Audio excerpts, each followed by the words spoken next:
Good evening, good morning, and good afternoon. It's Shirley with Spirit of Matter, and I'm going to do April forecast because why not? So, as with every episode, I begin with the current planets of the election or the non elected election from which I am recording. And right now, we are having. Why am I having this again? 1, 2, 3 hour. Dankjewel. So, right now we have a Mercury day, moon hour, with the ascendant on Keto. And I find that to not be coincidental because in April we have, on 20th of April, not 30th, as I have been mixing it, 20th of April, we have an eclipse. Um, that's going to be on the 29th degree of Aries, but the nodes are going to still be on the Taurus Scorpio axis, if I'm not mistaken. We'll find out soon. And so the ascendant is right on Keto, descendant on Rahu, ruler of the hour, okay, ruler of the day is Mercury, and Mercury is applying to conjunct the Sun and Neptune. So tomorrow they will finalize the full conjunction, and you have the video up today already for the full conjunction of tomorrow. You've probably seen it by the time you're watching this, if you're not with me live right now. The moon is in Capricorn, 3 degrees Capricorn, separating from an opposition to Mars and Vertex, separating from a sextile to Saturn, and from a trine to Venus.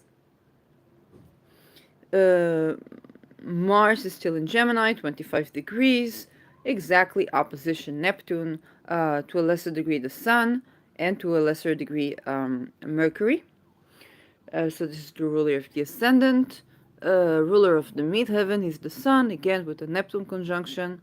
Pluto is in 29th degree Capricorn, already in Pisces. So Jupiter is with Chiron, separating 1 degree from Chiron. You recorded this video. And without a further ado, let's go to April. So we're gonna do the monthly astral calendar and go to April. April. So what's special in April? We have an eclipse. So that's one special event. Um, and the eclipse will be in 29 degrees Aries, but right after the sun enters Taurus on that day. Okay, so on the 20th of April, the sun will enter Taurus. The eclipse is on the new moon. Okay. Before that, on April 6th, we have a full moon in Libra, which is another event to be discussed. So full moon in Libra, new moon in Aries. Um, yeah. Mercury will enter Taurus already on April 3rd. So we open this month with Mercury being in Aries, and it will enter Taurus on April 3rd. Venus will go from Taurus to Gemini on April 11th. Mars will continue to stay in Cancer, I believe. Yeah. So, major things to talk about. Well, on April 6th, which is also the full moon, the Sun will conjunct Jupiter and Chiron. But that's just, the full moon. The Sun will square Pluto on April 20th, which is the eclipse. So the eclipse of April is squaring Pluto. I had a separate video on eclipses of 2023. I believe I also did the separate eclipses already, But then I had the full moons and new moons of 2023. So you can refer to these videos. Um, um, mm, mm, mm, mm. Sun will sextile Saturn.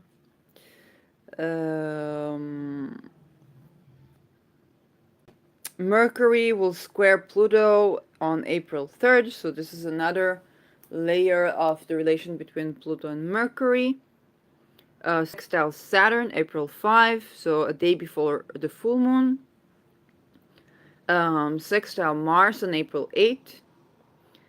Square Lilith on April 11. Lilith, I believe, will still be in Leo. And yeah, we're having, I believe, a Mercury retrograde. Yes.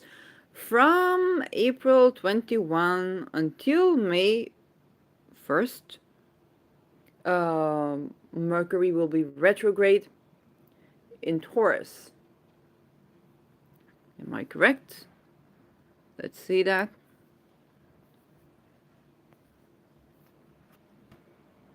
So Mercury will be retrograde in Taurus. Yes.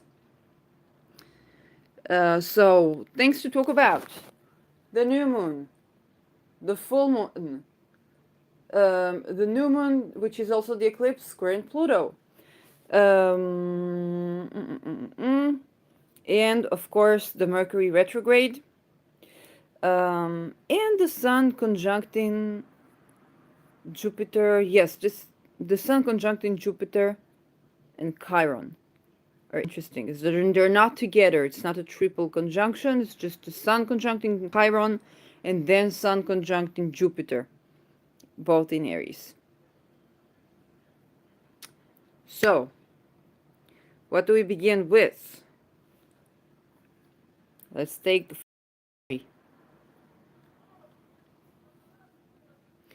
Mercury ingresses into Taurus on April 3rd. Depending on your location, you might want to try and change that.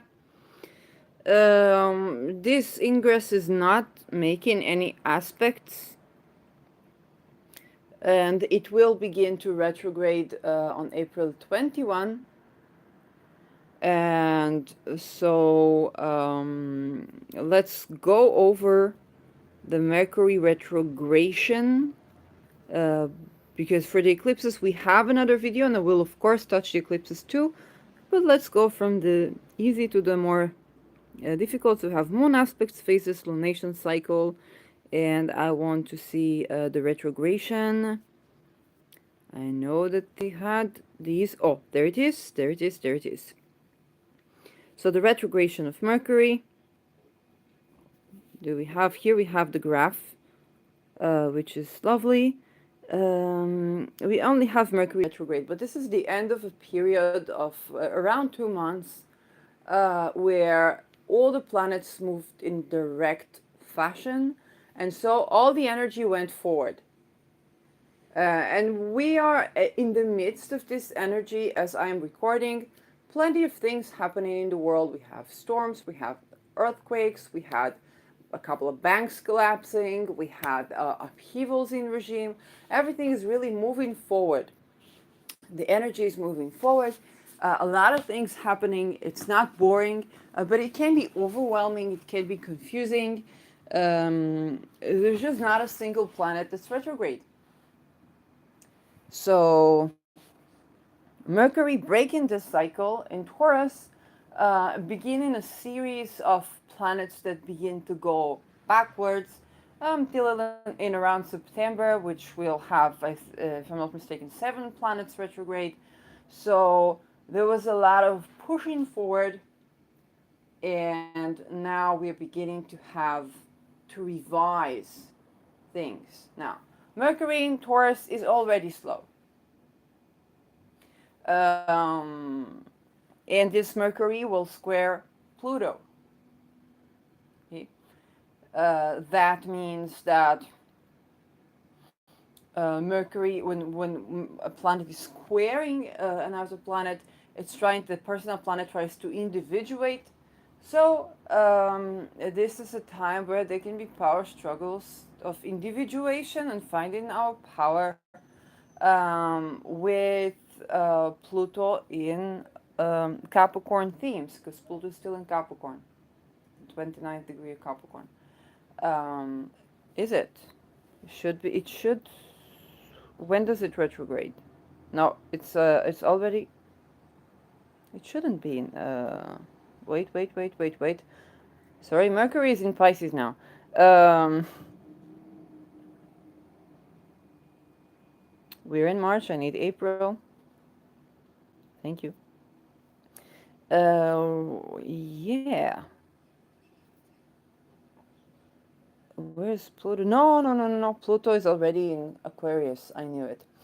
I was mixing with the chart that I began with when Pluto was still in 29 degree um, Capricorn. So no, Pluto is of course because this March it enters Aquarius, and so the square for Mercury to Pluto as it ingresses Taurus is significant. It means that the individuation process of Mercury from Pluto is around the themes of Pluto already being in Aquarius, and this is the first square from Mercury to Pluto when Pluto is in Aquarius in 300 years. That's significant. So this Pluto, when Venus squares Pluto, Pluto is still in Capricorn, and this is her last square with Pluto. We might have one during the like after the retrograde and back, um, but it's pretty much one of the last squares, if not the last square of Venus to Pluto, when Pluto is in Capricorn. Mercury already celebrates the first Pluto Mercury square when Pluto is in Aquarius. Why is that significant? Because it will take around 248 years for Pluto to be in 0 degrees Aquarius again. So, and Pluto will stay in Aquarius for 20 years. So that marks a beginning of a new era. Now, what is Mercury about? Okay, we all know it's communication, your text, your email, your this, your that. Yes, it's also trade, which is significant this year. Okay, this can be another oh my god. It doesn't necessarily mean collapse of the banks, but it can more mean um, currency, because Aquarius is around the masses and the power of the masses. So there can be credit unions, there can be global banks, there can be alternative um, currencies, and and Pluto can both signify attempting to control these alternative means of transaction, okay, um, and the collapse of the attempts to control society. Okay, it's the dialectic phase, and when you talk about economy and dialectic phase, of course, we're going from Hegel to communism to Karl Marx and so on and so forth. But you have to remember that materialism is materialism, and the question of property, the rights of the individual and the rights of the collective, the power to the people, and the need to address marginalized societies. We need to remember the paradox. We only address Aquarius after Capricorn, and it's usually when marginalized society has become the 99%. Okay, and the 1% is not the Elon Musk and Jeff Bezos. The 1% is the trusts that they run their money, that are capable of hiding it from the government and thus from the liability to pay taxes.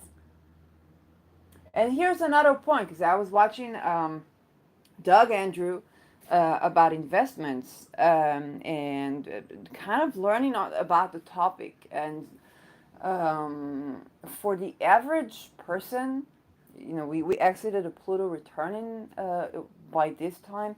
For the average person in America, and the average person that hides taxes is not Jeff Bezos and Elon Musk. It's a person that simply wants to not, you don't want to outlive your savings, but you want that to be in a way that your savings rise to adjust to your high life expectancy rather than you dying earlier.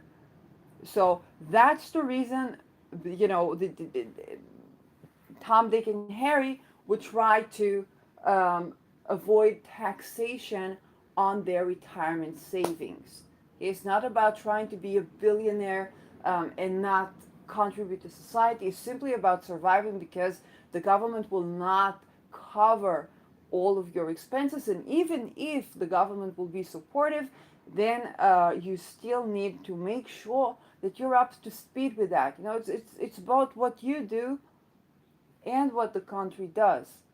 Because even in the most naive cases, we can't predict everything. And when two entities do the best in favor of a goal, is to be able to support everyone alive, and to allow for the wealth to grow rather for than the people to die, COVID. So you see these situations, um, and, and and how do you invest? Okay, whether it's tax free or um, Roth, whatnot, 401k, or whatever your government forces you to save for yourself, you're still invested. What are you invested in? Okay, the most stable I've learned, and I'm not a like I'm just learning about this, so I don't know what I'm saying. It's like bowly colies and stuff, and that what is Bolicol is that a bank or a trust, or an institution, a big corporational institution, um, insures their employees and their staff, and you buy the bonds because they loan money. Okay, banks loan money. You buy the bonds. Again, I could be totally wrong, and you can fix me because I'm just learning about the topic. You buy the bonds um, uh, that are considered AAA score and are considered a safe score because you believe that the bank will pay these amounts of money, and because it's coming from Tom, Dick, and Harry that invest the money in the bank. Okay, your money's in the bank. The bank takes your money, invests it. Okay, one of the investments is that they make it. They have to buy insurance, life insurances for the employees. So they invested, but this purchase is basically a bond because they use your money, which you want to get back, and if you don't have enough reserves, so there's no liquidity, which we learned time and again right now, even though they promised us that they don't give loans without ensuring the credit score and so on and so forth. Still, the money time came and the money wasn't in the bank. So that and you can see, and say, banks are evil, banks are this, banks are, at the end of the day we want to have a place to store our wealth so that we can access it, and retire respectfully, so that we can live a good life, so that if God forbid we need it, we have the access to it, so that we can inherit, the children can inherit, or people can inherit our wealth. Um, and somebody has to take care of that. Now, how do you do that in a way that is respectful? You have to play with money.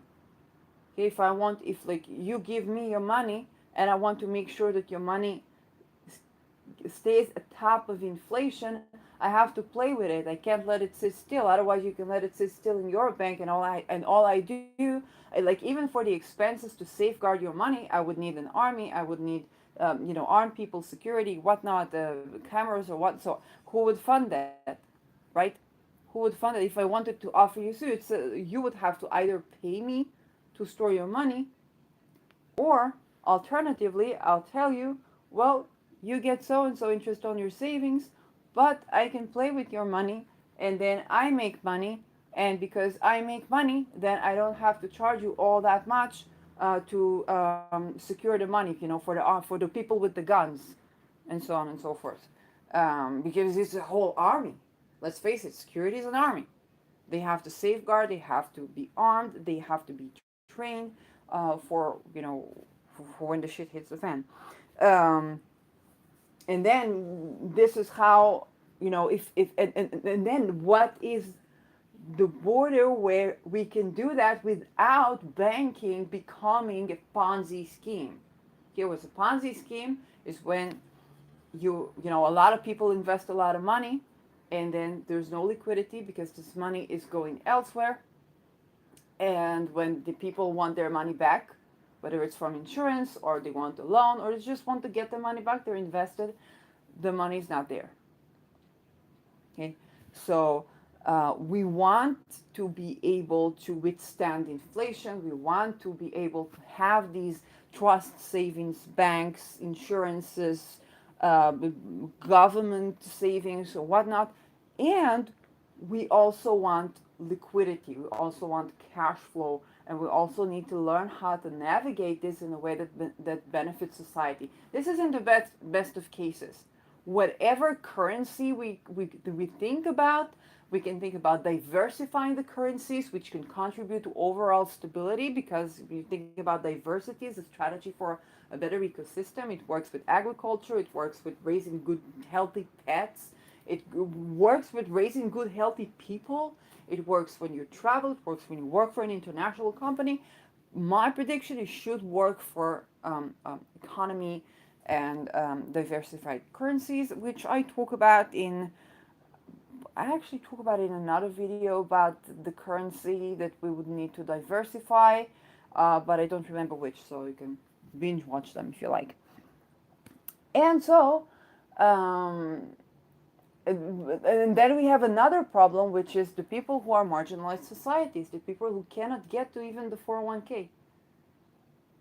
Okay, it's Tom, Dick, and Harry, but Tom is a trans girl, and Dick is a disabled neurodivergent Hispanic person, and I don't know, Harry just immigrated from China because they ran away from the regime or whatnot, and they too need to make it to not outlive their savings, but not by dying earlier, but by being wealthy.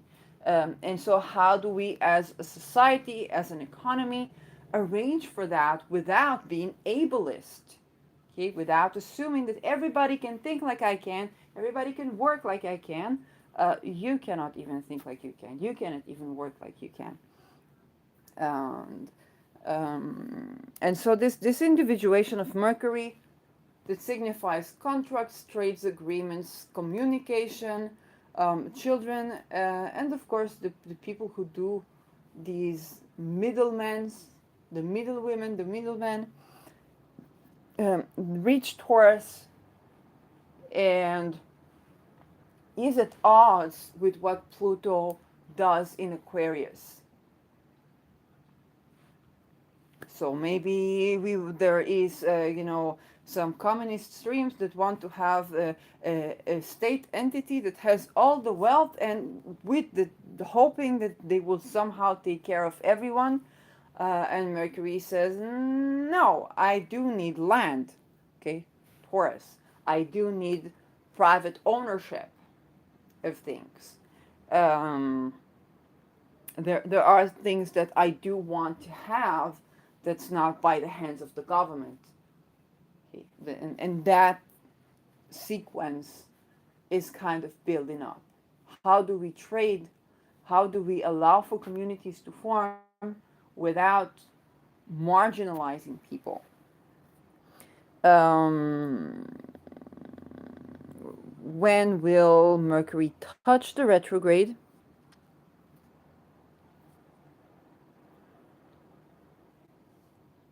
Talk about the retrogression is from April 21, so we'll go April 24th.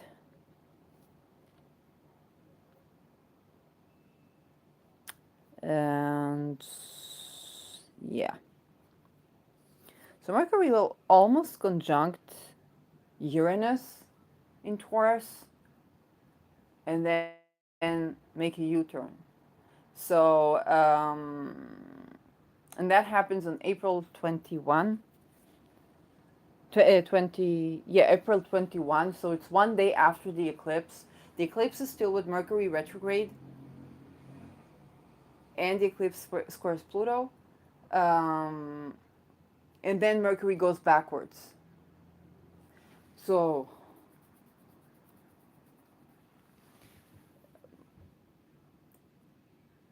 this leads me directly to the eclipse. Mind you, yes, I will address full moon in Libra, but because we started with Mercury, I don't think that we can talk about the retrogression without talking about the eclipse. So Mercury here is in 15 degrees Taurus, just 2 degrees away from Uranus, and it's about to go backwards. The moon and the sun, here the eclipse, is on 29 degrees of Aries, the anaretic degree. And if you've been watching my videos, we've been talking about the anaretic degree. It's degree of premonition, it's degree of maturation, it's degree of reflecting back and finalizing something. Now, what's an eclipse? Okay, so, you know the song "Total Eclipse of the Heart." What is it? It's taking something and vanishing it, creating a vacuum in favor of something to come. Also, it's a shift of perspective. It's a unique perspective. Now, we have four eclipses in 2023, and with those eclipses, we really don't need any more. So there can be between 4 to around 6 or even 7 eclipses a year. So that's something that happens annually. It's not that unique, and yet when when you're in this astrological community, you're like, oh, it's eclipse season. Oh, it's eclipse season. Why? Because what happens during an eclipse, if it hits your chart, your personal planets, then or the ruler of your ascendant, then it's where you plan life, and then life gets in the way. Okay, you're going to school and you registered to that and that degree. Something happens. I don't know, COVID, and you can't go there, or you need to switch a subject, or instead of that you're going to have to travel. Somebody is sick in your family abroad, and you need to visit them to be with them in the last days or something like that. Those things kind of begin to emerge, and that's the nature of eclipses. On the anaretic degree, on the 29th degree, gives it a premonition, gives it an extra fated, like not only an eclipse is fated, then it's on a degree that creates these events that predict deep into the future. This eclipse squares Pluto, applying square. It's a very potent one, and Pluto is already in the 0 degree of Aquarius. So it's the first eclipse with Pluto in Aquarius. No wonder it happens on the 29th degree. Okay, it ushers us into 20 years of Pluto in Aquarius. And what does Pluto in Aquarius deal with? The power of the masses, or the power over the masses, or the hidden power of the masses and over the masses. What is Aries? The sense of self, individual rights, the head of the baby. Okay? We're gonna have to view our individual rights differently than before, and we're going to have a premonition of at least 300 years, okay, until the next time, or 248 years until the next time Pluto is in Aquarius again, and at least 20 years for the time that Pluto will be in Aquarius. So we need to get a glimpse of what it's going to be about. What's better than the 29th degree eclipse? Squaring that, saying, hey, Pluto, you're going to have to tend to this because this is not happening. Or you're going to have to tend to this because this is happening. And you think about the demonstrations and the upheavals and the rebellion. We have a lot of rebellion now. And like I said previously, rebellion comes when we go from Capricorn to Aquarius. So when marginalized society became the entire society. Then we have a collapse of a structure. Or I like the Doug Andrews example about the mountains. He told a story about the mountains. You go to your retirement, you hit the top of the mountain, and he tells a story about the mountains. Mountain climbers die mostly not when they climb the mountain, but when they come down from the mountain. This is where most deaths occur.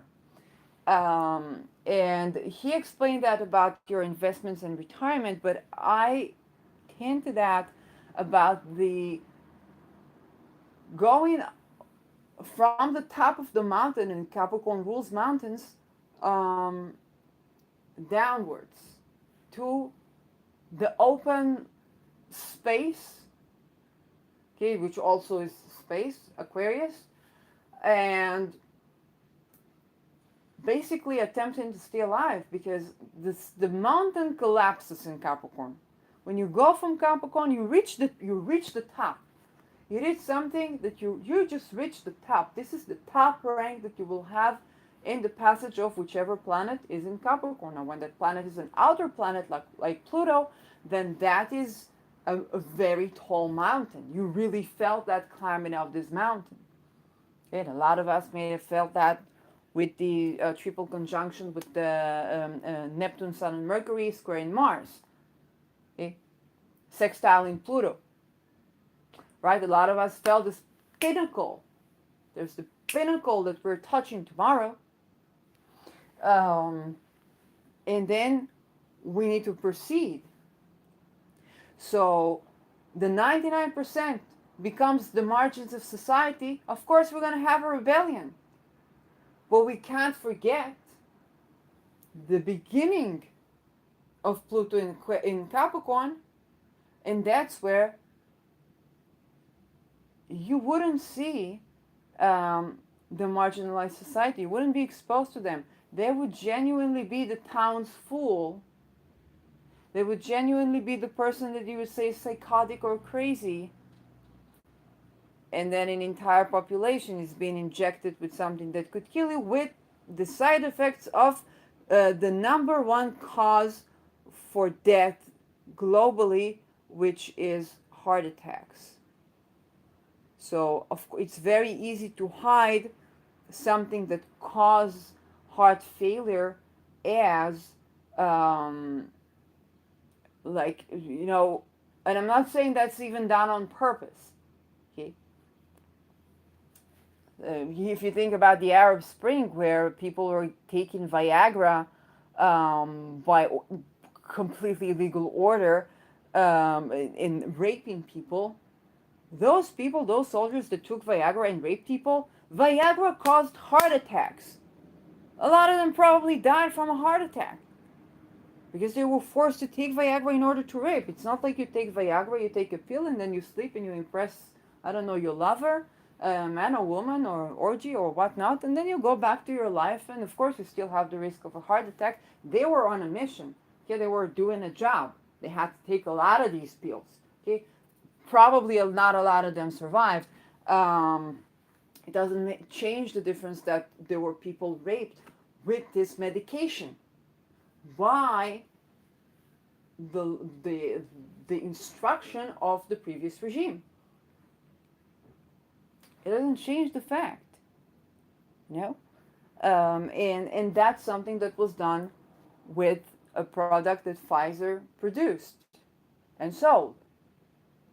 So let's talk about this, right? And how many of your 401k is invested in companies that sell weapon or drugs. Yeah, in Israel we had Teva Pharmaceutics.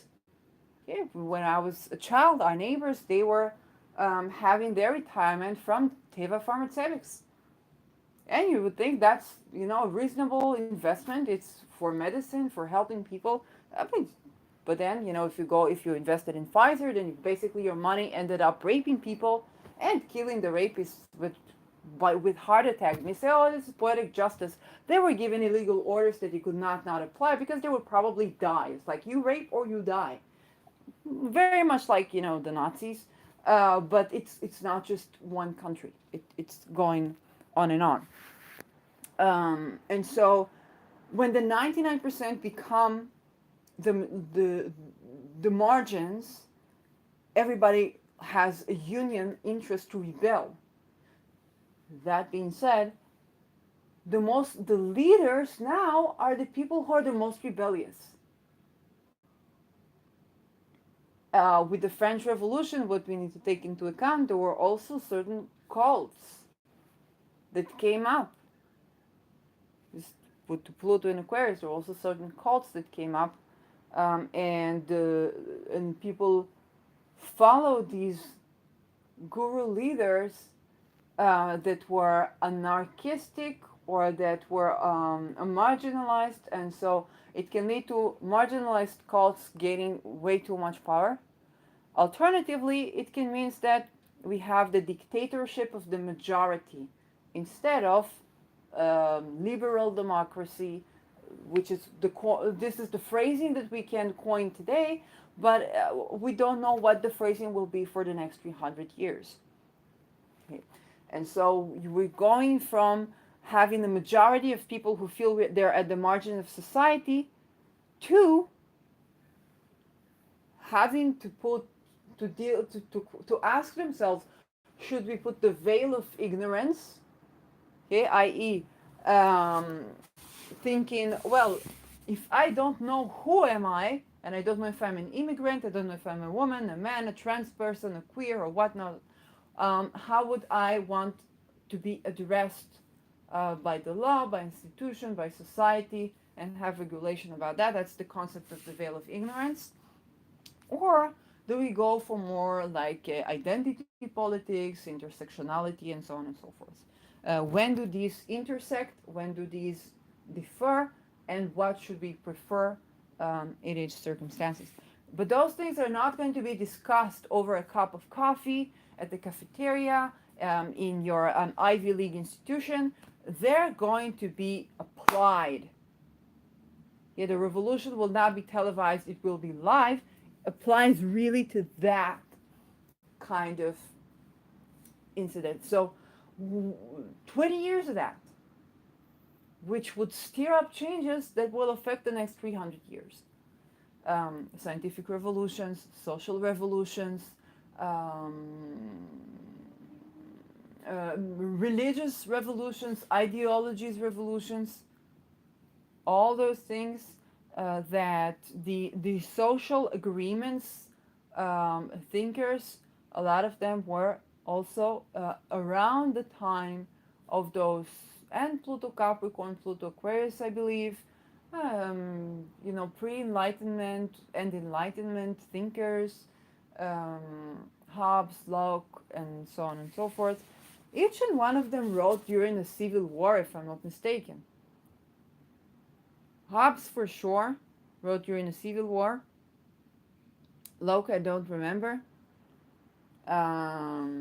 Rousseau, I don't know, but Rousseau was very, and each and one of them was very problematic in its own. Okay, that they had these pros and cons around themselves, but the joint, the thing that ties it all together, even in Hobbesian choice, which is about motion, and thanks Hagar Kutef, Professor Hagar Kutef, for this, the concept of motion in Hobbesian thinking, and the motion, the ability to move as choice. Okay? If you can move, you have a choice.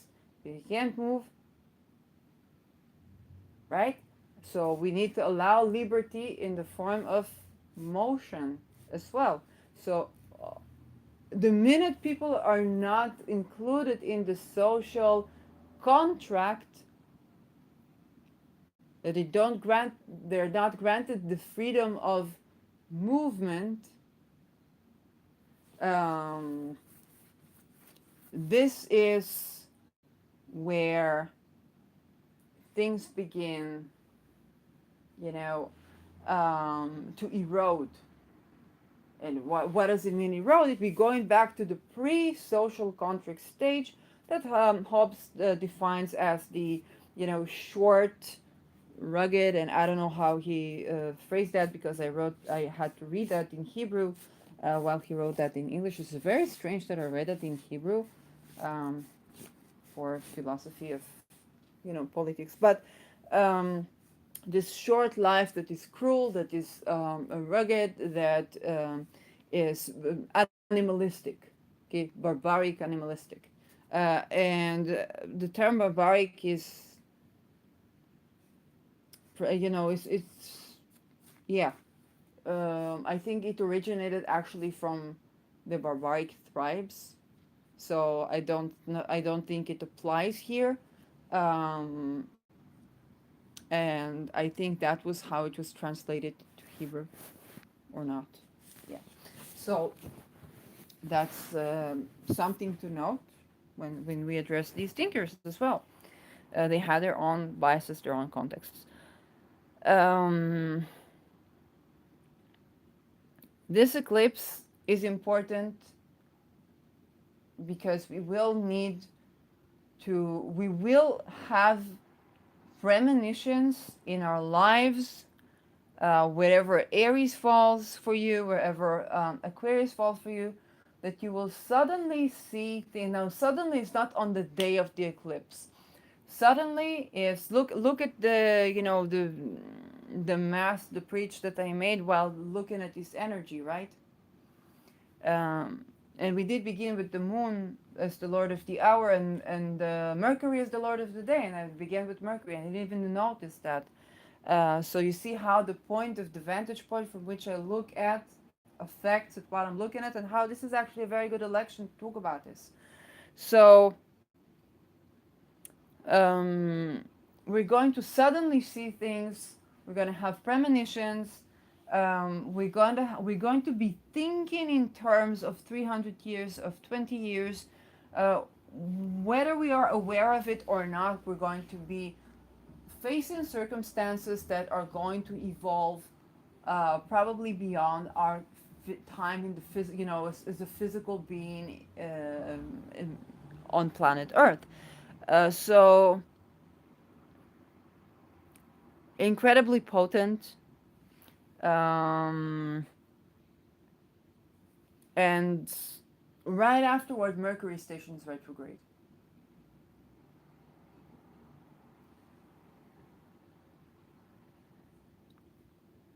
So something happens, and then we begin to revise planet by planet by planet by planet by planet by planet. We get all of them retrograde, I think around September. We begin to revise all that we've been doing, all that we've been seeing, um, everything. Eclipse on the energetic degree is a freaking potent eclipse. Okay, this makes this April eclipse um, way more significant than the usual eclipse we have on an eclipse season, even with the nodes being on a Mars Venus sign. Um, and the nodes here are still in Taurus. Okay, the eclipse is on Aries, the nodes are still in Taurus and Scorpio. Something you want to remember, because Rahu is with Venus, unlike the 2024 eclipses we're going to have with Rahu in Aries. Now I talked about the signification of Aries, the asteroid. Let's show her again, because I cannot address this without Aries, the asteroid. And Aries is conjunct in Jupiter in this eclipse. Am I correct? Let's do the graphics. She's separating from a conjunction to Jupiter, and the eclipse is separating from a conjunction with Aries. It's a separating conjunction. I would consider it still in orb. Look, Aries deals with the theme of marginalized societies, marginalized people. Okay, so the transgender woman, the queer, the queer immigrant from an Orthodox country, the neurodivergent CEO of a company. Those are also at the margins, with the unexpected margins. Um, Aries is like Xena the warrior. Okay, she's the type of, if she's a feminist, she's a Martian feminist, especially ruled by Aries. Okay, because since we discovered the asteroid Aries, she was in Aries. It's a bit difficult and tricky to differentiate between Aries as an asteroid and Aries as a sign. Not because we don't understand what Aries does. Okay, she talks about marginalized societies, but will she be still Xena the warrior in Taurus, or will she play it differently? Will she address her own self differently? We don't know, because we haven't seen her in Taurus, and we haven't studied that. Although no, we haven't studied Aries before. Aries, I believe not, and I did a study with me on Aries that you might want to check concerning that.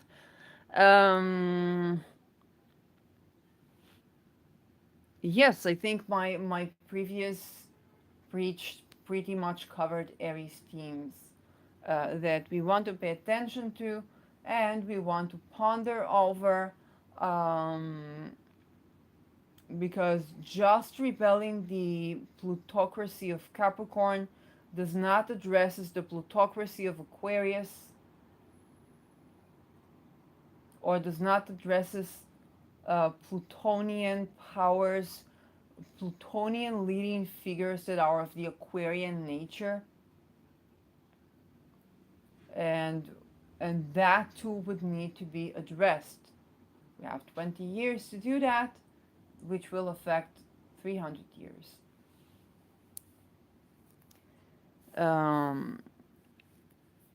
And so, yeah, I don't think it can be stressed enough that this is not your usual eclipse. Eclipses are not usual. They're fated events. They cause a lot of a lot of a lot of a lot. But this one is not mild in nature. Okay? Aries is not Algol, which is not impotent either. And this is something you need to understand. When I'm saying she's not impotent, I don't mean about erectile stuff. I mean in terms of her potency to deliver results in whichever endeavor she sets her mind to. And Aries sets her mind to that which was not addressed by society. Okay? So if Algol beheads, Aries sharpens her brain. So she sharpens her argument, or she's not afraid to sharpen her weapon as well.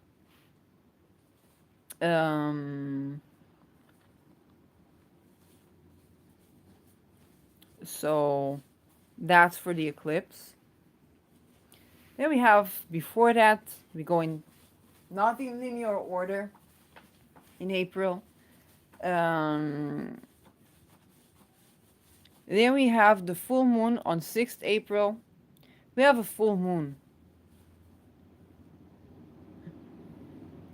which is for me the day that I'm supposed to, like, this is the day where I entered my previous apartment on an excellent election, but this is the time where I'm supposed to like renew the contract, and like it's supposed to begin a new contract, so I'm like, it's happening on a full moon. That's very weird. So I don't know what will be. Just private, missings of the broadcaster. Full moon in Libra.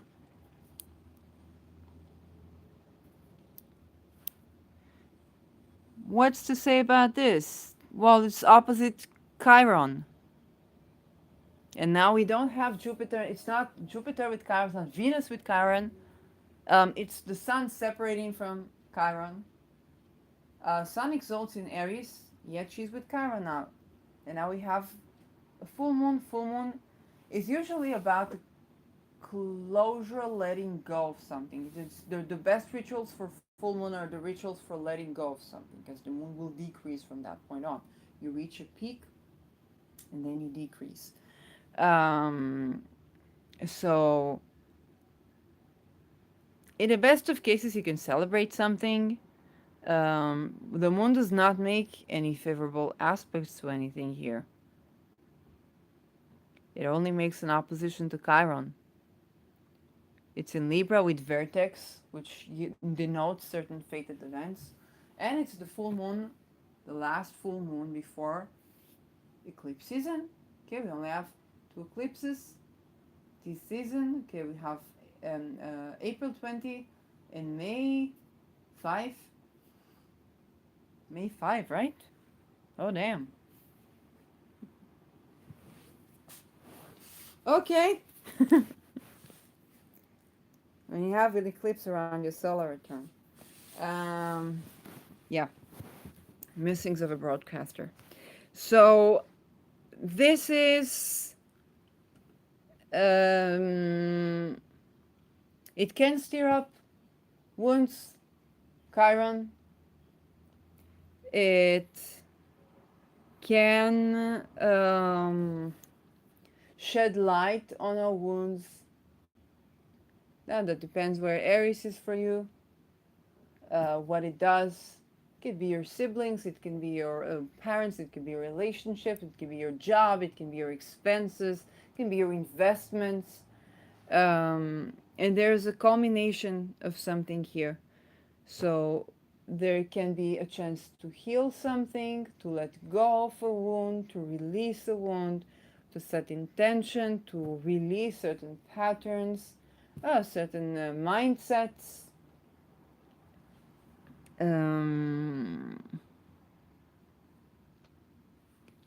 Other than that, not much to say about it. The moon does not receive favorable aspects here. So, whatever Chiron brings, again, it's not a, it's not that the moon is like, I don't know, oppositing Pluto, or, but it does oppose a planet that deals with wounding without receiving any sextiles, any trines, and that is significant because we don't have anything to temper this moment. So tend to yourself, self-care, and with the moon in Libra, self-care may be listening. There's a channel of um, Emily Harper that I watch sometimes. That she does makeup and talks about traumas that she had in school for troubled girls. It's not something I ever experienced, but for some reason, I have Libra in my 8th house. It calms me down just listening to her. She's just So that can be something that you will do. I'll probably do that. Um, Listening or um, dealing with beauty while you process something that troubles you as a wound. This is not a prescription. Okay, I'm not. Yeah, I'm trauma informed, but I'm not a specialist in treating trauma. What I bring is usually knowledge from experience. So um, that that is a day to self care. Venus here is in 24th degrees of Taurus, so she's just 1 degree away from Algol. She's not aspecting the moon, but she's ruling the moon. And Mars is in Cancer fallen. I think I addressed a similar position when Venus is in 25 degrees regarding some Venus in Taurus episode that I did. Well, this is Venus with Algol, Venus applying to Algol, the ruler of the moon.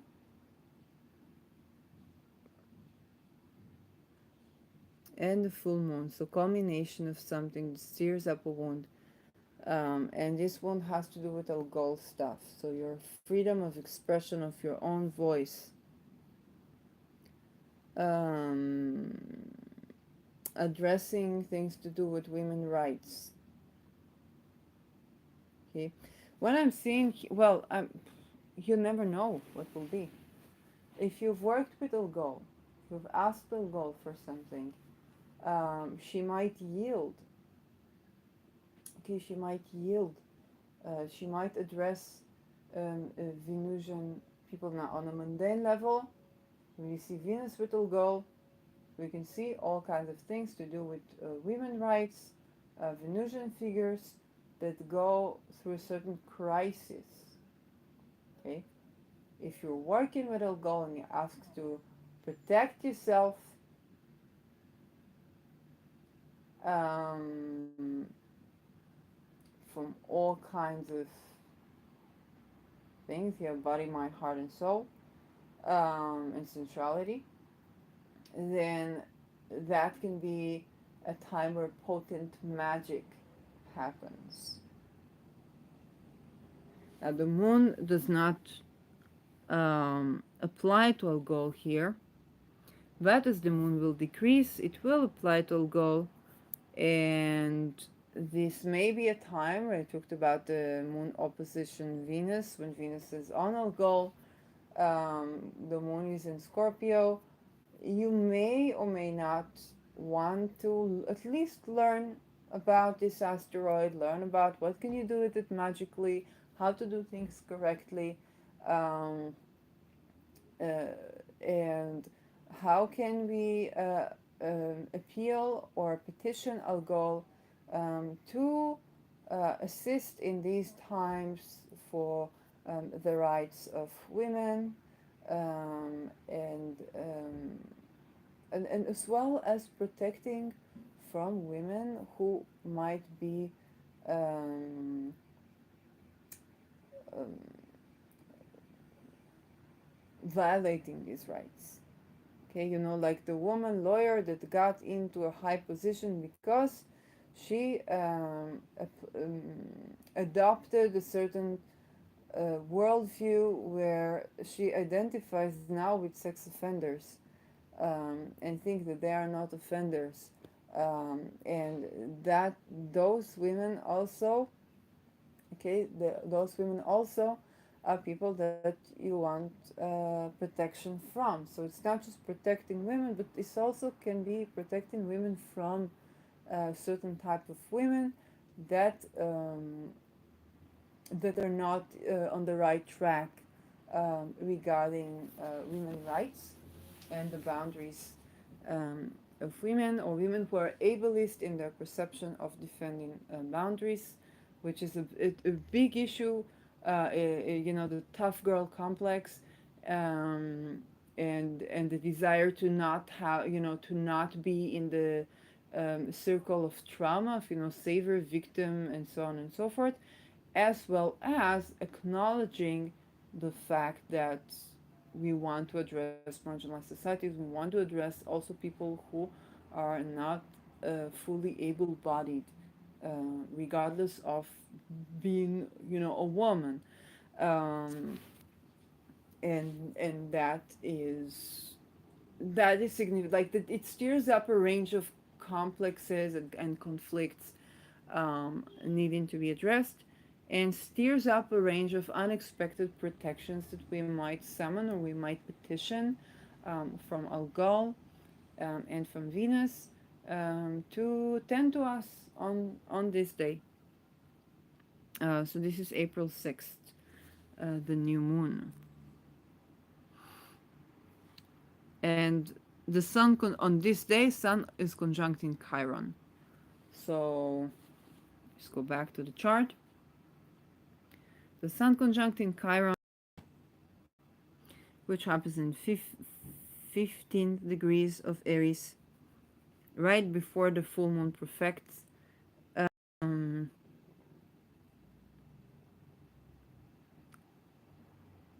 Sun Chiron, okay? A wound around your ability to shine in the world and be yourself. And with Aries, it's not be yourself, it's do you. So the being is a doing. You're a doing being with the sun in Aries, and this is why the sun exalts in Aries. Okay, in the sun you just are. You shine. In Aries, you just being you is an act of, the head of the baby. Think about the birth, the head of the baby coming out. The baby just is. It's just coming to the world, but it's also an action. Okay, the burst into the world, basically. So, and with Chiron, you either address your ability to be a being doing, or to do you. So to have a sense of self, an authentic self that you can express, and your active being makes an impact in the world. Chiron can either address wounds around the ability to do that. For me, it's like a lot of it is quite obvious. I know I'm living in an Orthodox neighborhood. Um, so being possibilionist and astrologer, you know. So, so it's addressing, steering up a certain wound. Where can I be myself? Where can I just do what I do as me? If I'm an astrologer, where can I be an astrologer? And so on and so forth.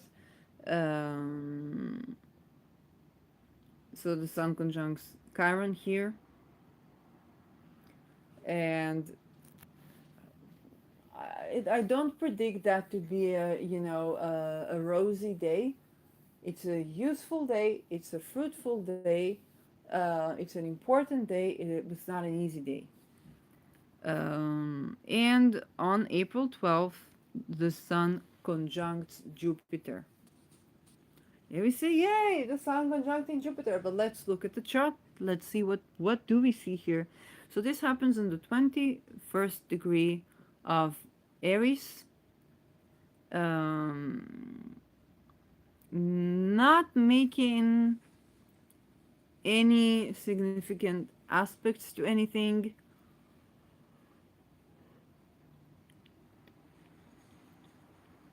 Separating from, no, it's, yeah, no, it just is. It doesn't make an aspect. It's not aspected by the moon, but because it is the sun, it's a luminary, so we're going to sense that anyway.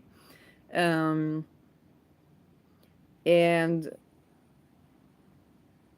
that can be quite megalomanic, you know, because the sun exalts in Aries and Jupiter expands on it.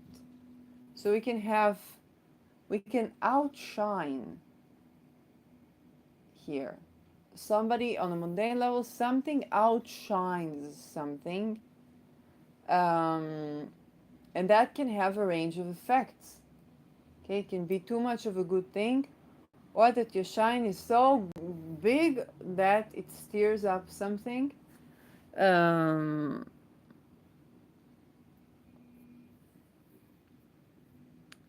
but it can also be a burst, a surge of confidence that you have, or believe in your shine. You believe in your shine. The notion that we are afraid of how much light we have inside us, and that is the scariest thing, is to know how much light we have inside us. That's the type of thing that can happen here. Um, Surge of confidence. The ruler of the sun, Mars, is still in Cancer, and the moon applies to oppose it. Okay, so the way you act, you might have this surge of confidence, but the way you act can steer a lot of emotions that are discordant. Okay, so there's just something um, that can be over, over the board, outshining, but in a way that steers some emotional reaction, or the way you act is a bit invasive, or the way somebody acts is a bit invasive, and that steers an emotion, that steers a reaction. Or you are the reaction. Okay, somebody acts in this way, and we all have Cancer somewhere, um, and that steers a certain reaction, steers a certain emotion. This is also the day of the ingress of Venus into Gemini, which I didn't discuss on my Venus and Taurus episode, so I'm going to discuss it a bit now. Venus in Gemini is trining Pluto. But what else do we have around this degree? And if we are going to take a look at the asteroids again, we're going to see a little bit of here and right here. Right here. She's shown in here, but she's in Taurus. 29 degrees of Taurus, we have Sedna. So Venus just crossed. Venus conjuncting Sedna and crossing Sedna when Sedna trines Pluto. This is another very potent moment, because Sedna is about learning to tap into your own meridians. Sedna is not your holistic health practitioner that does acupuncture on you. It's when you do your tapping yourself. The way I understand it, and this allows you to either be resilient and withstand experiences of betrayal by Venusian figures, or betrayal in Venusian figures, or tends to the core issues where you have been betraying yourself. But this is a very early interpretation. The trine to Pluto can add a level of authenticity, of finding your power, learning about the meridians. In Taurus, it's the meridians that govern the neck and the throat. Learn to open your neck and throat, and release energy from there. My experience with Sedna recently is, I have Saturn in Pisces, squaring it. Squaring it? Yes, squaring it. So it was about the meridians around the nails in Pisces of my toes, but also of my hands, and how certain meridians open up the neck and the shoulders. Yes, but they worked on the shoulder. It's a Mercury day,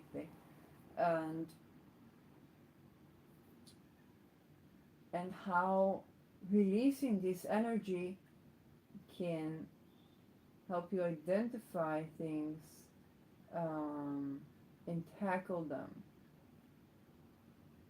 Identify the type of betrayals can be, and tackle them. Find your voice in it. Release the energy through the voice.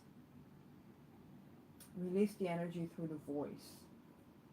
I can say when Uranus and Aries conjuncted in Aries, I had Mercury in Aries, and I was doing a satire on social media. Okay, sugar-free lemonade. Oh, that was the Me Too era. With Taurus, it's more about the voice. Okay, learning to express the full range of my emotions through the voice, the full-blown rage, the full-blown anger, as well as writing, depending on, you know, what the context. But because I do have Mercury, Venus on a Mercury term, Venus and Mercury face, and it's understanding that when I tackle these meridians, memories, emotions, stories, revelations, and scientific stuff come out, and then the energy is released, and then the load or the energy blockage that was previously there is no longer there. So I set my boundary. I said, I became, I expressed my anger. I expressed my passion, and then the energy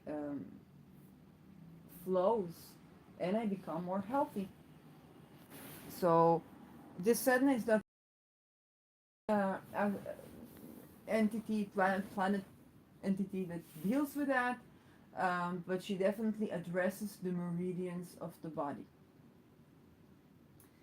And this is not just the chakra system, but also really, learning about that or experiencing hands-on experience in Taurus. It's mainly around the voicing your voice. My experience with Sedna in Taurus, voicing my voice, and how the release of energy when I finally express myself powerfully heals me. Speaking up heals my body, heart, and soul. And that's, I have it in the third house. So that's blogging and so on and so forth.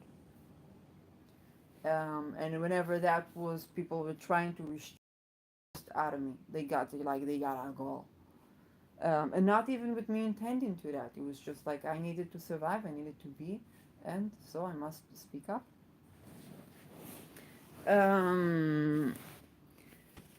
Sedna, well, Venus in crossing Sedna, separating from this conjunction, reaches Gemini, and trining Pluto. So if when Venus squared Pluto, she was individuating, she was at odds with Pluto, and now there is more of a harmony. And think about when you have a mentor. Okay, let's say you study astrology and you take somebody's course or you listen to somebody's podcast, and then you open your own channel. This is the square. Okay? Because up until then, you were a person at the comment section that was just admiring, learning, and enthusiast, and now you got something to say. And not only do you have something to say, you have something to say that's your own. So with the sextile, you're quoting everybody. With the square, you have something to say that's your own. And it's destined to be a bit at odds with the way that you have your own take, it's unique and it is yours for a reason. But there is this stage of individuations, like the teenager that rebels and now they have a mind of their own, so you can't put them together. So there's a bit of an individuation phase, and after a while, your mentors or your colleagues or the people you were listening to have to get used to that, to having that extra voice in the discourse, that another voice in the discourse. There's another person who have their own voice now, and they're no longer an astrology enthusiasts, or they're no longer a child, an elementary school child. Now they're a high school person that soon will be able to drive, that soon will be able to vote, that soon will be able to drink alcohol, okay, they take drugs, um, and whether they like it, they don't like it, and so on and so on. Now, the trine is where you already have some sort of an agreement, or what you bring in um, is now fruitful. You're not just establishing your own voice. It's like now both the Pluto, okay, or both that which you square, which you trine, and that which trines, okay, so both the Pluto and the Venus can identify something that this is a contribution. Okay, they were extremely annoying at the rebellious time, but now they're actually beginning to yield something.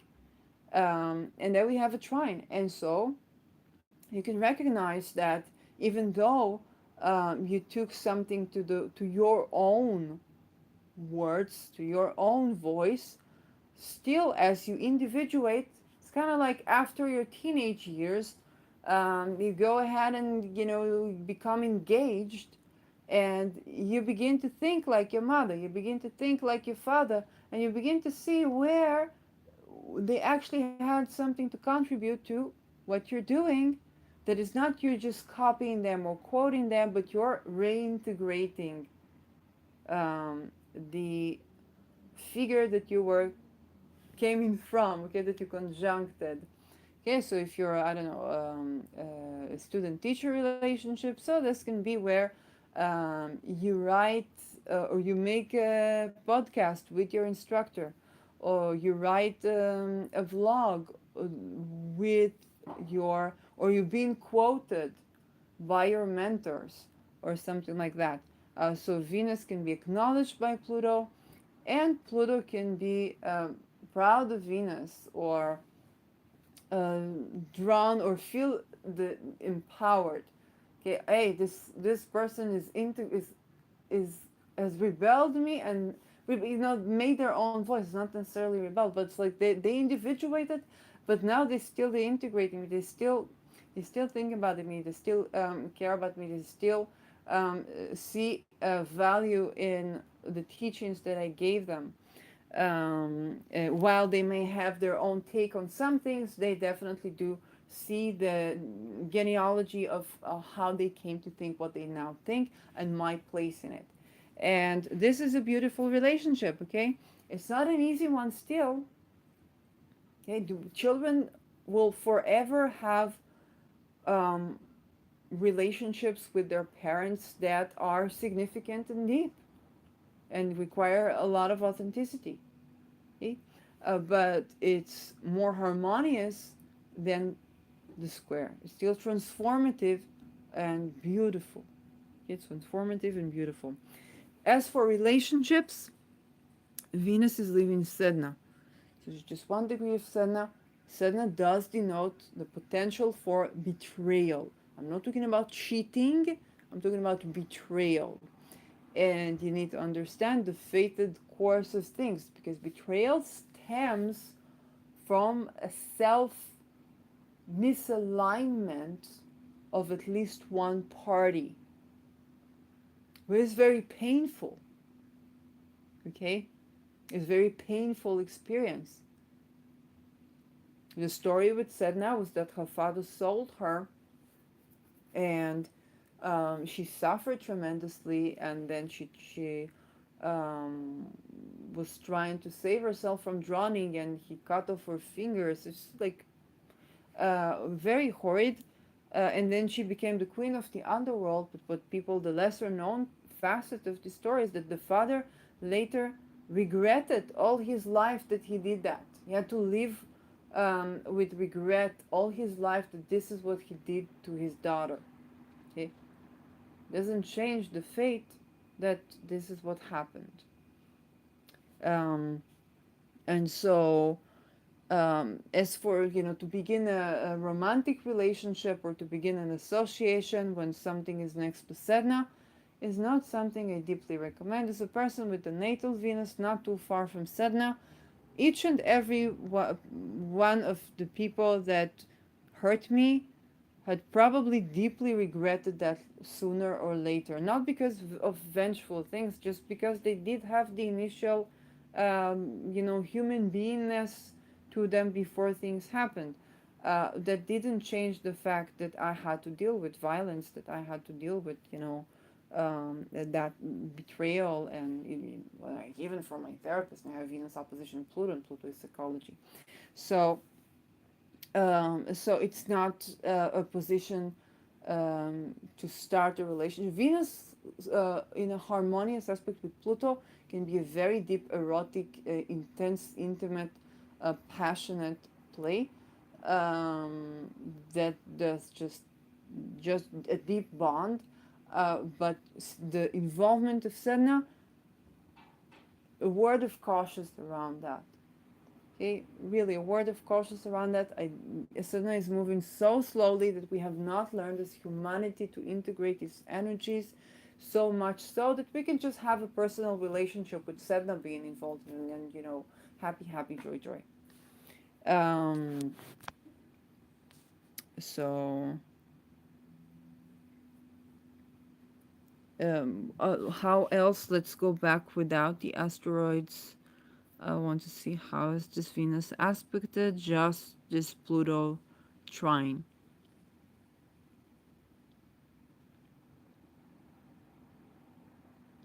It's very interesting to see the ingresses because when Venus ingressed into Taurus, she was square in Pluto.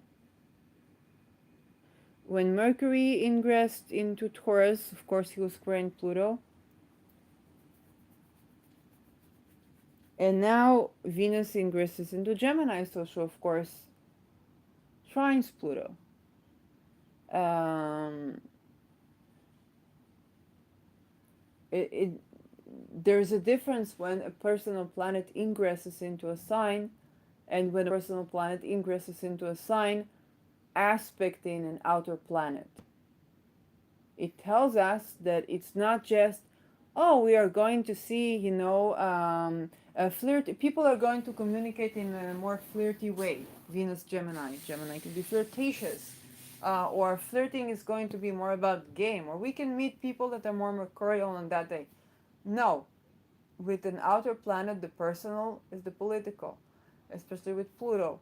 So we're going to see something happening between a change in the relation between states. Okay, certain peace agreements, certain resolutions of social conflicts for the time being. Yeah. Don't put all your eggs in any basket when it comes to anything Gemini until Uranus moves away in I think 2048.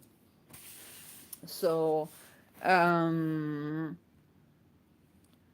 we'll definitely see mundane events. We'll definitely see um, important things signified by that because Pluto can also be hidden and we might not hear about it in the news.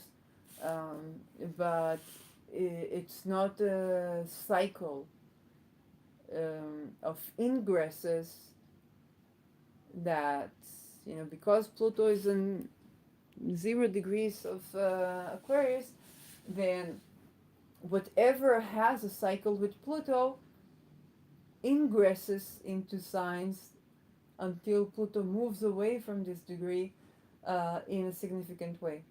Whatever will ingress into any sign will somehow aspect Pluto. and that is super important because an ingress is an important event. A planet enters a new territory. This is usually when something happens. The most things that are going to happen with Venus Taurus were going to happen around the ingress, and the next is going to be a play out of that. It's like, oh, we've entered this new territory. Oh, well, look who's here. Oh, Saturn's here. Oh, Saturn, yeah, well, Saturn is not in Taurus right now, but oh, well, look who's there. Oh, it's Uranus there. Oh, well, look who's over there. Oh, this is something something Libra. Oh, it's trining this, and then how you proceed.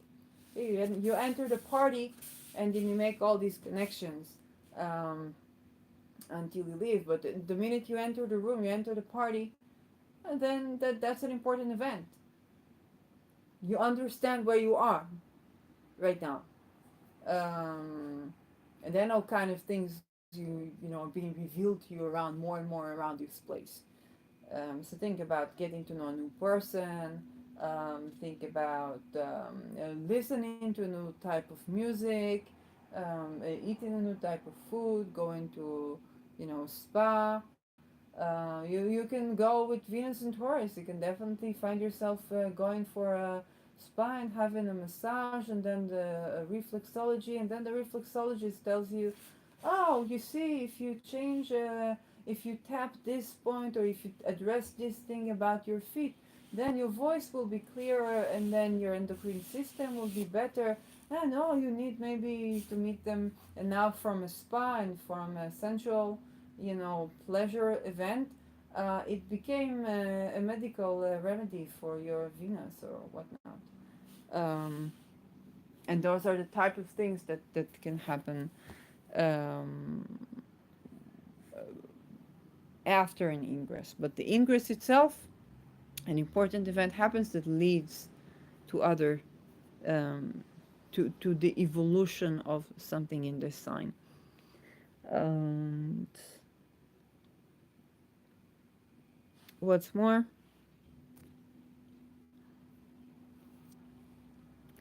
yeah, we talked about.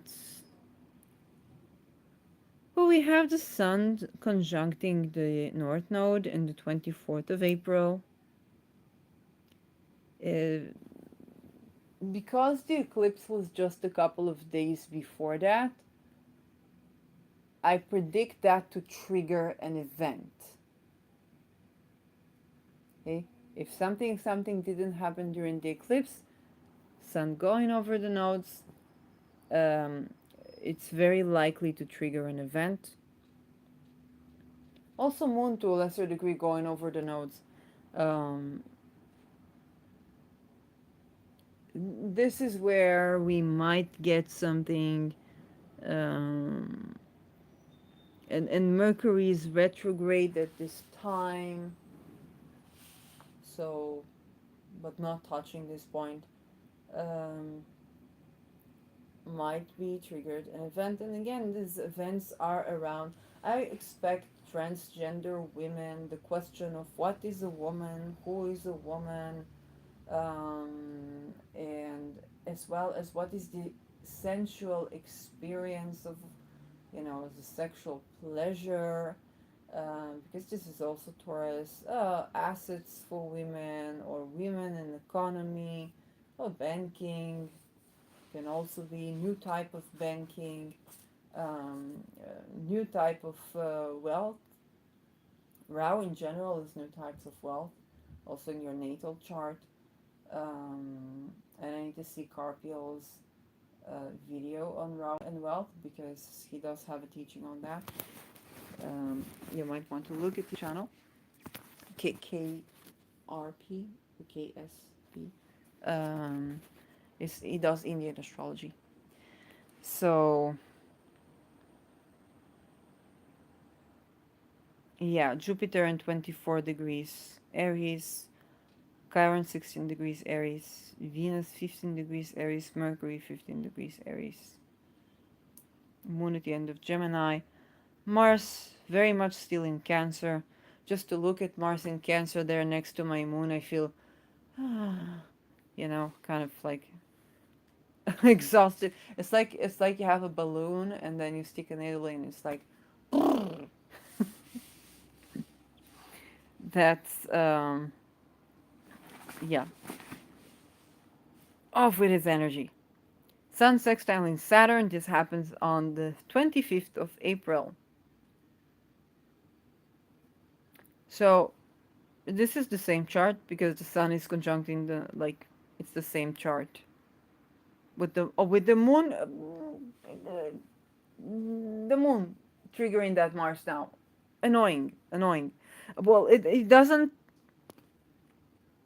The 444, the number 4 can be significant, so structures, but the ruler of the sun is Mars with the moon in Cancer, so there's a new structure, emotional structure, a new emotional structure that can be a bit aggravating.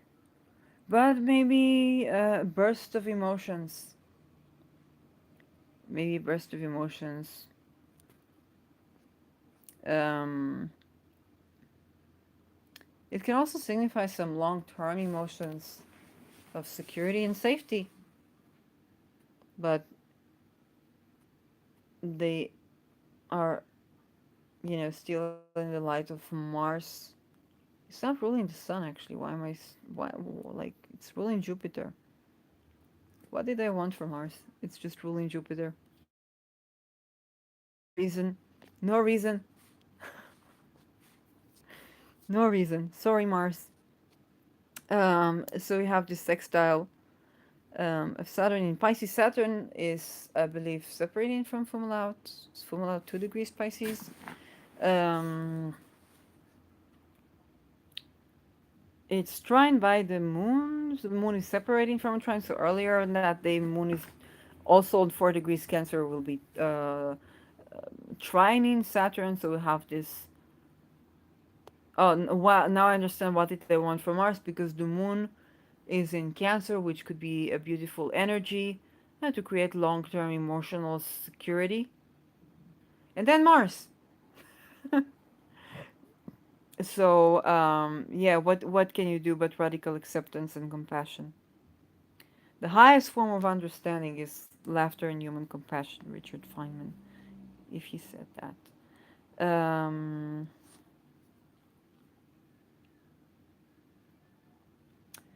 Anything more you want to address here? I addressed Mercury. Do we want to take a look at Mercury square Lilith? Because let's look at April 30 when it's because Pluto will square Lilith when it's direct and retrograde motion. And Lilith is in Leo, so this is the chart. And communication around the raw instinct of Lilith, raw eroticism. Raw eroticism is a very misleading concept when I talk about Lilith in Aries, in Leo, because Leo is about the heart, and I talked about it when I talked about the Venus in Taurus passage. So Mercury and Mercury retrograde square in Lilith. Um, I think about the trials and tribulations of sex positive versus sex work, of transgender women, or the need to be seen and admired and felt and looked at with admiration, and the need to make money and the need to communicate. It's like Mercury in Taurus communicates with you on eye level. Taurus does not see hierarchy. Speaking as a natal sun in Taurus, Taurus does not see hierarchy. It can be attracted to power if there are Pluto aspects, but it does not see hierarchy. Um, And that can be the secret of success in going up the ladder, because if the person in the lowest rank and the person in the highest rank are being seen and treated as the same person, of course, you're gonna, right, like, of course you're going to be appreciated, and you're going to be admired and looked up to. And that's the dissonance with having a sun in Taurus in general. But Mercury, again, mercury Mercury comes to the position of agreement. It doesn't see hierarchy. It doesn't care if you're a performer, if you're a rock star, if you're the king of England. Like, if you want to sign this agreement, we can sign this agreement. If you try to drive me crazy with all your details and bureaucracy, then we don't have anything to talk about. You could be the Queen of England. I mean, you can't right now, um, but okay, that's the spirit. While Lilith in Leo desires to be admired, looked up at with admiration, which Taurus Taurus can deeply appreciate, and even admire, uh, but there is always a down to earth. It's an earth sign, it's a down to earth admiration. It expresses this admiration in a way that is not um, kneeling at your feet, and it finds it very difficult to play pretense. So that can really, co- you know, create trouble for the Leo archetype, which needs to be worshipped, and it's a valid need that we all have. Also, the Sun in Taurus, and it's a dissonance. If you know, one of the people who are Sun in Taurus and Leo in the 12th house was Richard Feynman. He talked a lot about disliking honors, but is one of the people who are most honored in the field.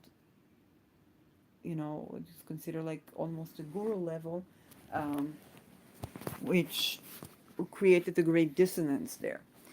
Anyway, that is the Mercury square Lilith. With Venus Pluto, April 14, we have the square to Saturn. So in March, Venus sextile Saturn, and in April, she squares Saturn and trines Pluto. She's in 4 degrees Gemini when she does that, and is trining Pluto, is separating from a trine to Pluto. It's not aspected by the moon. Perhaps earlier that day the moon will cross over Pluto and trigger that, but square of Venus to Saturn is annoying because of what Saturn represents. If Pluto is individuating from a power figure, then Saturn is individuating from a critical boss, okay, from a father figure. Okay, there's this intimacy there. This is different from the Plutonian intimacy. And Venus now has, Saturn wants structure and Venus wants pleasure. Venus says, I can't let this go, Saturn. I have a longing, or alternatively, Venus says, um, I can't just go get up and do it, Saturn. I need to be sensual, and sensuality has to be authentic for my body as an authentic experience. And this dedication, like, I cannot just do it as a form of duty. Okay? And there's this tension between the structure that Saturn wants, um, and the sensuality that Venus requires. But here in Gemini, it's the pleasure of conversation. Maybe Saturn wants you to write a screenplay. And Venus says, yeah, I want to write a screenplay, but I also want to, there's the quote of Hanif Qureshi that says, I like to, it's a bit graphic. It says, I like to write with a soft pencil and a hard penis, not the other way around. And this is a very, you know,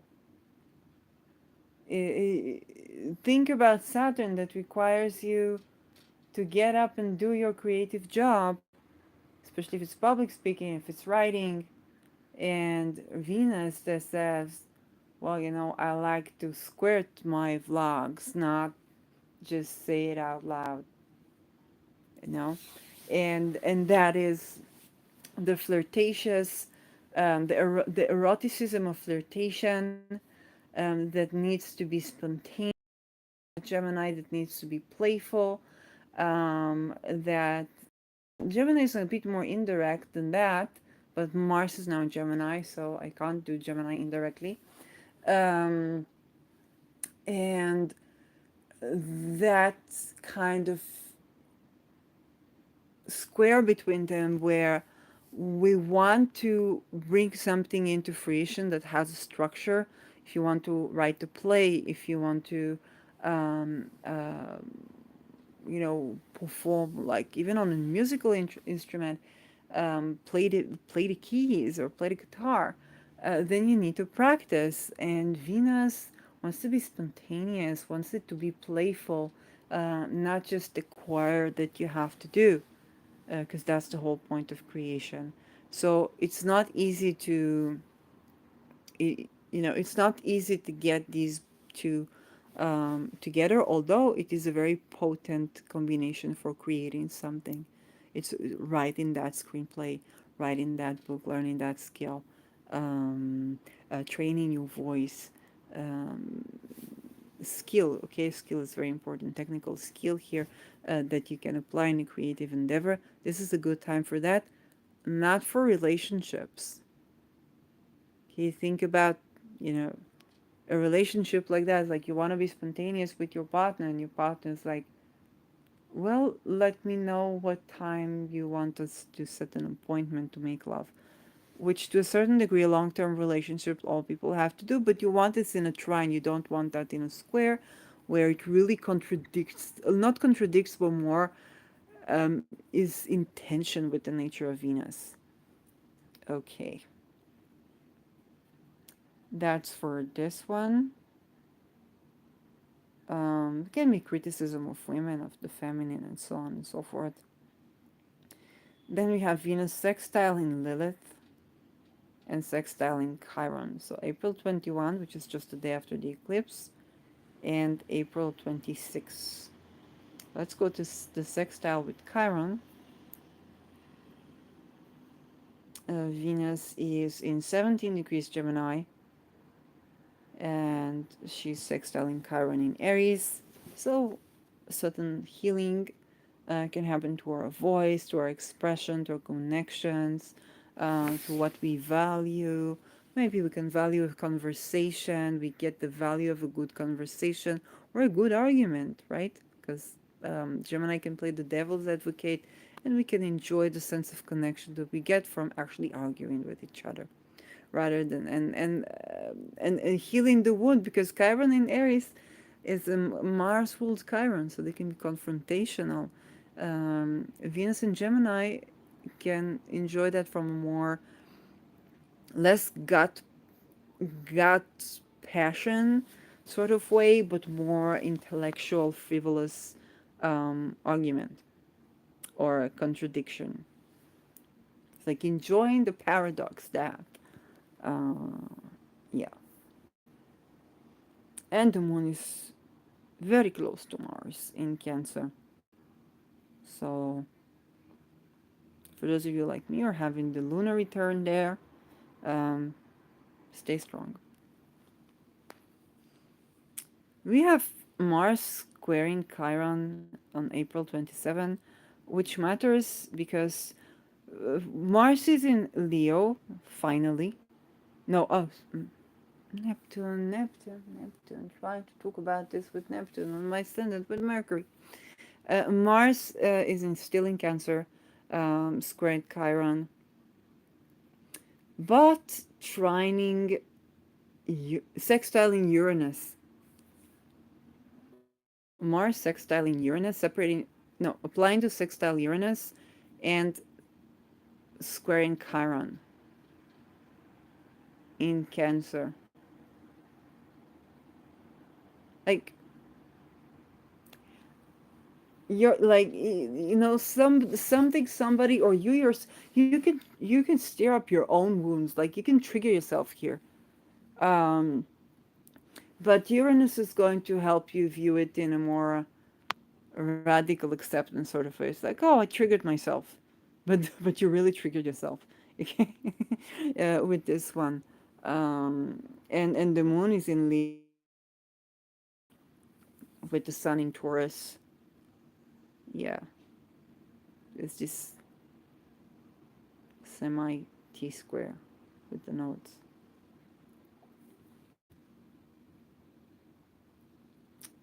A lot of fortune on the honorific degree of Sagittarius, if that matters. Um, so it looks like not a lot is going on, but what's going on is quite potent. So that's April. Of course, the eclipses need a separate video. The full moon in Libra needs a separate video. But this is April for you, and as for things to do with this energy, addressing chironic wounds, from the full moon that's opposite Chiron, um, to the sun conjunct in Chiron, to the Chiron sextiling Venus, to Mars squaring Chiron. It's, you know, there's a Twitter user that calls themselves, isn't it chironic? Then, isn't it chironic in April? Um, it's going to be a Chiron month for you. Other than the eclipse, which is like a big thingy happening, it's going to be a Chiron month for you. Um, so, and the ruler of Chiron is fallen. It's Mars. It's not fallen. Yes, it's Mars in Cancer. It's not, you know, um, to be like, simply put, if you're a person with a penis that has erectile dysfunction this month, don't judge yourself. Like, really, it's just you're learning to reconnect to that point. Like, it can absolutely be that, because the ruler of Chiron is Mars, and Mars is fallen. So you could be having actions or reactions that are emotionally steering. You can have a sense of incompetence. You can have a sense where you're either being, too invasive. Even when, as I'm recording that, I feel like I'm speaking, like my words are very, like there is something off, and it invites radical acceptance of what is, knowing that Mars will soon go Leo, which is not a favorable, but it's not the waters of Cancer that is so antithetical to what Mars is, and you know Mars in lunar territory. So there's a set of projections and reflections. You may find what you project onto being Martian, you project onto maybe your function and supposed dysfunction as a man. And this is a story for you if you do experience that. Um, I think I talked about it several times, but not here. Um, there's testimonial from men who did all this, connecting to their bodies and so, and they discovered that um, having an erection, well, I rephrase it this way: rule of thumb, if it's if it is erect, it doesn't mean that any of you is ready. If it is not erect, surely one of you is not ready. Like literally, I ran into testimonials of men who did, all this um, reconnecting to their sexuality and tantra and so on and so forth, and they were like sleeping with a partner, and suddenly they lost their erection, and then they realized that she was not she was not ready, and so they literally felt that your dick is not sexist, it literally feels that. That being said, if you do feel aroused, it doesn't mean that that the other person is in that state too. Um, so that's why I say rule of thumb. Dick rise doesn't mean that everybody's ready. But if it is not rising, it surely means that one of you is not ready on a holistic level. And that's something that invites you to explore a deeper approach to sexuality, a deeper approach to your role in life. How do you see many, many, many things? How do you see women? How do you see men? How do you see, trans people? Um, all these things uh, um, can be tied to a kind of a masculine wound, and even if you don't have a penis, okay. um, how do you feel as a, a person? How do you feel around your own Mars if you are even cisgender woman? How do you feel around the times where you express yourself in a Martian way? Time where you need to express aggression, full blown aggression, um, to be assertive. Sometimes you are assertive, but you need to be, full blown angry and get this out of your system, okay, without hurting anyone. How do you tend to your own aggression? Hey, that's a month of both discovery and tending to, and that can be quite difficult with Mars in a luminary place. So uh, Mars sees a reflection of himself that might not be complimenting, and it requires tending to things and being ready to tend to things while trying to slow down um, and reassess how to do Mars, especially, you know, uh, we're heading towards eclipses on the Aries axis with Rahu in Aries and Mars in Libra, and that's a lot of. When I did the video on eclipses, that was heavyweight Mars. Um, so addressing Mars from the penis to the weapon to the invasion to the innovator to the initiator to the tantric lover, all things Mars, all things Mars. And while we had the tantric lover that is actually a sexual molester, or the person who thought he's impotent because I don't know his lifestyle or his approach or whatnot, or his age, and found out that no, he's just reconnecting in a new way to the body of the person in front of him, or he needs to shed certain views rather than just certain foods from the menu.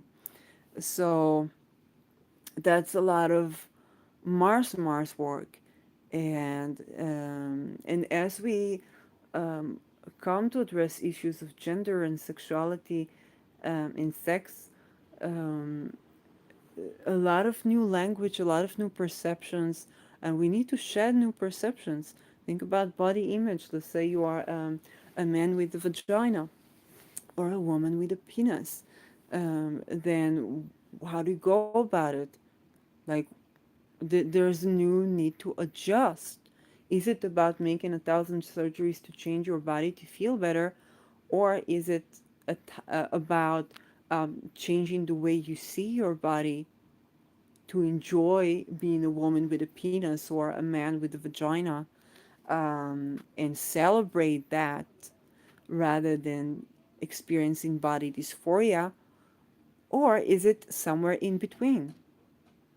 How do you deal with body dysphoria when it arises? Is body dysphoria an misandric or misogynic perception played into an emotional experience? Is it projection, or is it something that needs to be addressed um, by refreshing your view on sex and gender, or is it something that needs to be addressed in surgery? Okay, we do have people who have surgeries and then have surgeries that are like take hormones and then reverse it, and sometimes it's more reversible, sometimes less easily reversible. Any medical operation has implications. Think about fertility. If the pill has implications on fertility, then imagine, sex changing hormones and sex changing surgeries. And those are heavy questions. And how do we address them and shed transphobia and shed sex phobia and shed vagina phobia and penis phobia and woman phobia and man phobia, and find the truth here. So, it's a process. All the while, the orthodox and fundamentalist demons politically give rise to all kinds of appeal. The woman who was sexually assaulted by another woman, and the other woman had a penis once upon a time, and now she's like, wait, is she actually a man? And just plain, or is she actually a man, and using the concept of trans women to attack, versus the person that was born inside a body with a vagina, but they're actually a man.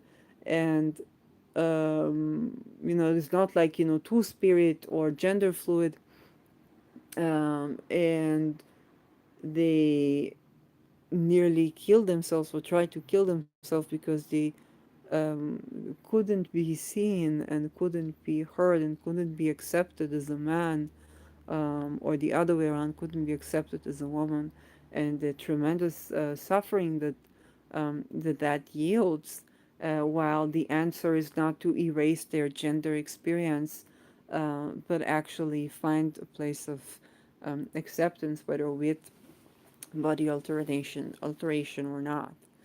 So all of these deep issues arise more so these 2 years now with Venus than with Mars.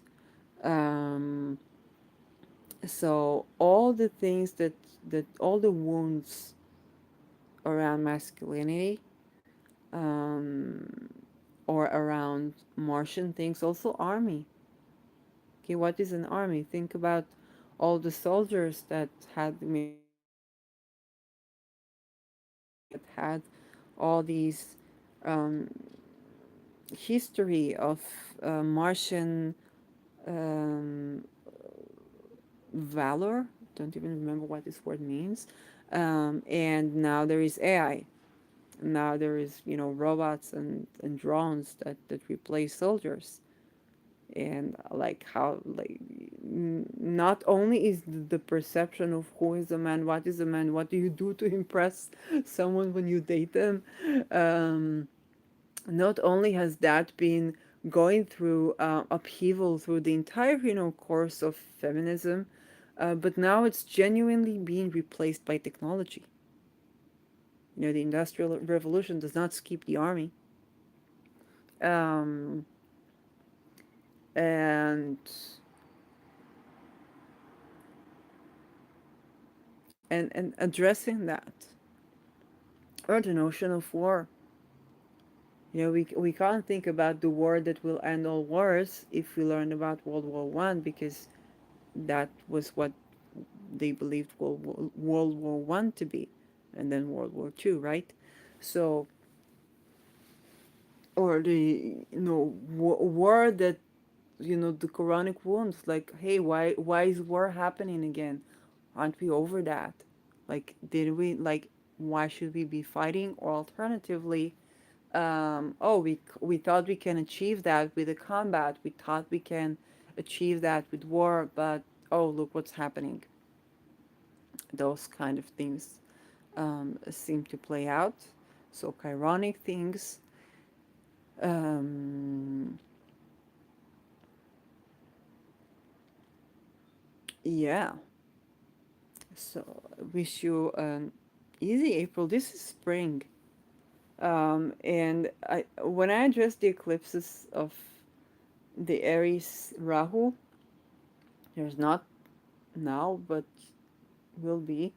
I address the notion of, the leader of the revolution is in a hospice, because Rao is what is to be, and Ketu is what we're purging. So it's like, oh, we are heading towards a new direction. Who is at the frontier? Oh, well, they're at the hospice now. Like, we're purging the frontier, um, which is annoying, which you think about what happens in Iran, but horrid. But yes, it's very intricate. Also, with Venus, we were purging the frontier of women, um, that were advancing things to do with women. We were purging them. A lot of them died. A lot of them are no longer with us now, which is something, we need to take a moment also to acknowledge, um, the dead people, the dead, in this case, women, but then, with Mars, that that that does apply, um, to men as well.